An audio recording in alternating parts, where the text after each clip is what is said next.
Parkour, I've heard of it. From what I understand, it is an elaborate ritual of high-risk courtship. Practitioners often risk life and limb to reach the bedroom windows of the one they love, to whisper sweet nothings in their ear, give them gifts of love, serenade them songs of love. No way, man. That is ridiculous, man. Obviously, he just mixed up the word between parkour and the Hokkien word parkour, which means dating, by the way, for those of you who don't understand. My name is Ashton. I'm 23 this year. My passion is parkour. Yeah, I've been doing for about 8 years and I still love it.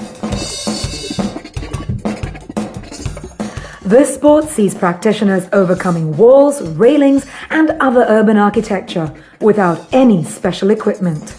In our urban environment, there's a lot of railings, there's a lot of walls that is restricting our movements. Parkour is meant to be very practical, so the objective is pretty straightforward. Instead of following the pathway like an ordinary man, we just we overcome it in a fast and efficient manner. So people who practice parkour, they are known as thrusters. The philosophy of parkour celebrates creativity and freedom in movement, but also places emphasis on proper training and technique. Many people say that parkour is dangerous. While that is true to a certain extent, I would say the danger in parkour is quite different. Parkour is about taking calculated risks, so every movement we have to focus, every movement must be precise. And as long as we do not push over our limits, it's pretty much safe. In soccer, you can be doing everything right, you can train properly, you can play a proper game, but if some joker just come and tackle you, you might have a broken leg, but that isn't really your fault. But in parkour, right, whether it's safe or dangerous, it's all about you. It's how you practice, it's how you train.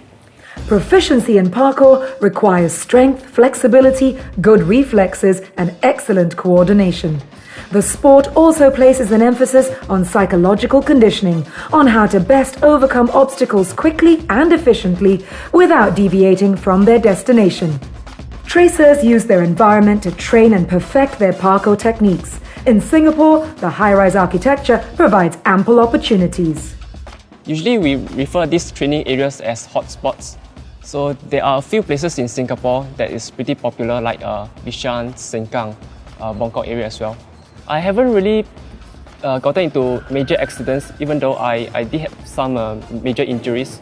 But I do heard of friends who fell off somewhere high and have very bad injuries like a ruptured kidney, a fractured ankle, and some other fractured bones. So thrusters really need to know what they are really doing to prevent such injuries. Hey yo, got that connection. Original Jimmy Killer. Go check it. Yeah, okay, the basics move we use every day, right, is landing and roll, and of course the climb up.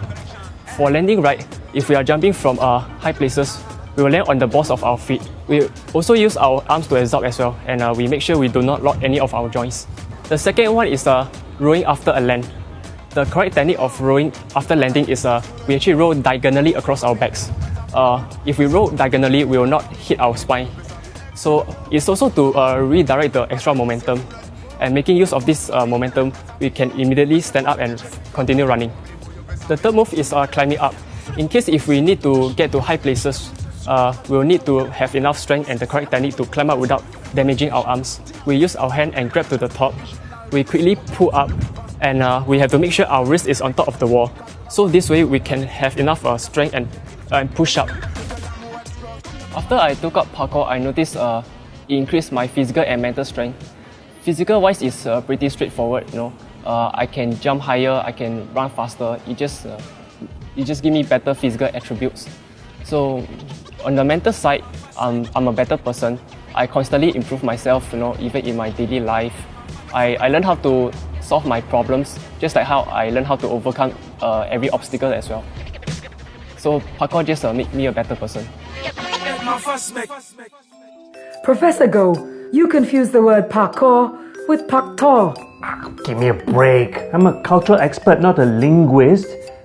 Anyway, I like you. So I'm going to tell you about the psychotropic effects of instant noodles. For some people, it will give them a heightened sense of well-being. And for some others, it might give them a headache. I have the study results right here,